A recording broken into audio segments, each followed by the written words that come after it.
Ginugunita po ngayon ang ika-117 anibersaryo ng kamatayan ng ating pambansang bayaning si Jose Rizal. At ang tumutok ay si JP Soriano.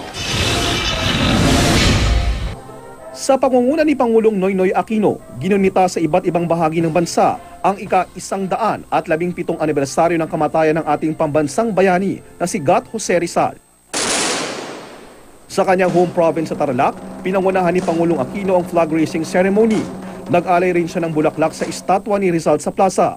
Sina Vice President Jejo Marbinay at Manila Mayor Joseph Estrada naman ang nanguna sa pagbibigay pugay kay Rizal sa Luneta, kung saan pinatay ang pambansang bayani. Tayo binibigyan ng panahon para gunitain ang ating bayani at yung kanyang mga kinasamasang para sa ating bansa. Mga bagay-bagay na marami na ang nagawa, pero marami pa rin ang dapat gawin upang makamtan yung kanyang pangarap. Ginunita rin ang okasyon sa Calambas City sa Laguna, kung saan pinanganak at lumaki si Rizal.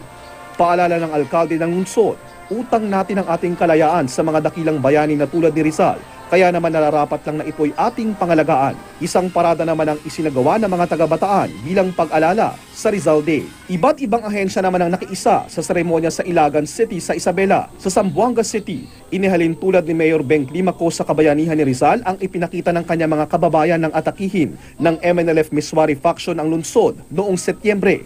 Nagtulong-tulong din daw ang mga Zamboangueño na makabangon mula sa naturang pagsubok. JP Soriano, nakatutok 24 oras.